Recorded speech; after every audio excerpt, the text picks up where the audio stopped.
วัสดีค่ะชวนทำขนมนมเนยง่ายๆกับ Easy Food บายชยาค่ะคลิปนี้มาชวนทำคุกกี้ค่ะสูตรคุกกี้แยมสูตรคุกกี้ง่ายๆไม่ต้องใช้เครื่องตีสูตรคุกกี้แยมลายคมชัดเราไปดูวิธีทำกันเลยค่ะคุกกี้แยมสูตรนี้จะใช้เป็นเนยเค็มค่ะเป็นเนยที่มีอุณหภูมิห้องมีความอ่อนตัวโดยตัดเป็นชิ้นเล็กๆค่ะจากนั้นก็ใช้ไม้พายปาดเนยจนกระทั่งเนยอ่อนนุ่ม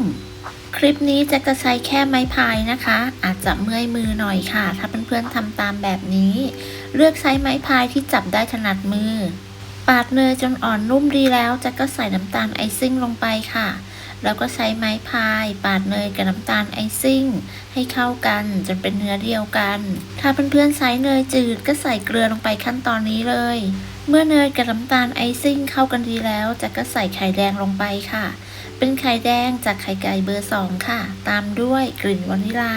แล้วก็ใช้ไม้พายคนส่วนผสมให้เข้ากันคนจนเข้ากันดีเป็นเนื้อเนียนขั้นตอนต่อไปจะใส่แป้งค่ะสูตรนี้จะใส่เป็นแป้งเค้กร่อนแป้งเค้กลงไปในส่วนผสมค่ะ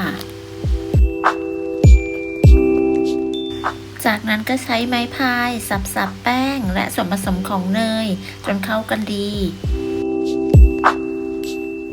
ถ้าเมื่อยมือมากจะเปลี่ยนไปใช้เครื่องตีก็ไม่ว่ากันค่ะเมื่อส่วนผสมเข้ากันดีแล้วเดี๋ยวจะนำไปใส่หัวบีบจะใช้หัวบีบแบบนี้ค่ะแต่ว่าไม่รู้เบอร์อะไรนำไปใส่ถุงบีบจากนั้นก็ตักส่วนผสมใส่ในถุงบีบเลยค่ะใส่ในปริมาณที่สามารถจับได้ถนัดมือเสร็จแล้วก็รีดไล่อากาศแจ็คจะใส่ถุงซ้อนอีกใบหนึ่งค่ะเพราะว่าถุงเขาค่อนข้างบางถ้าไม่ใส่ซ้อนเวลาบีบอาจจะทำให้หัวบีบหลุดลงไปเลยค่ะจากนั้นเราก็จะไปบีบใส่ถาดกันบีบยากสักหน่อยนะคะเพื่อนๆต้องออกแรงบีบเยอะหน่อยค่ะสูตรนี้บีบยังไงเวลาเรานำเข้าอบแล้วก็ออกมาแบบนั้นเลยค่ะแจ็คอาจจะบีบได้ไม่สวยนะคะเพื่อนๆก็ลองทำกันดูเลือกใช้หัวบีบตามที่ชอบเลยค่ะจากนั้นค่ะเมื่อแจ็คบีบจนเต็มถาดแล้ว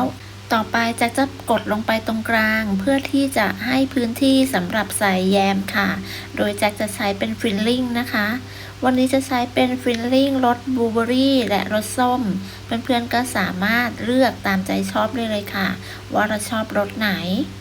ใส่ฟิลลิ่งลงไปครบหมดแล้วเราก็นำเข้าอบเลยค่ะแจ็คอบที่อุณหภูมิ150องศา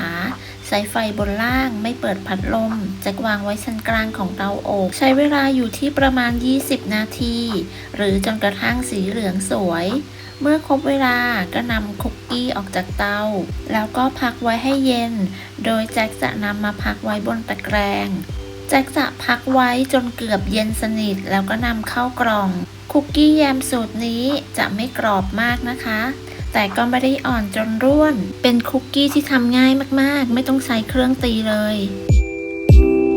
เราบีบยังไงอบเสร็จออกมาก็ได้แบบนั้นเลยค่ะถ้าเพื่อนๆกำลังหาสูตรคุกกี้ง่ายๆสูตรคุกกี้โฮมเมดคุกกี้สำหรับปีใหม่นี้ก็ลองทำคุกกี้แยมสูตรนี้กันดูนะคะคลิปหน้าจะมาชวนทำอะไรอย่าลืมกดติดตามกันไว้นะคะสำหรับคลิปนี้ต้องลาไปก่อนสวัสดีค่ะ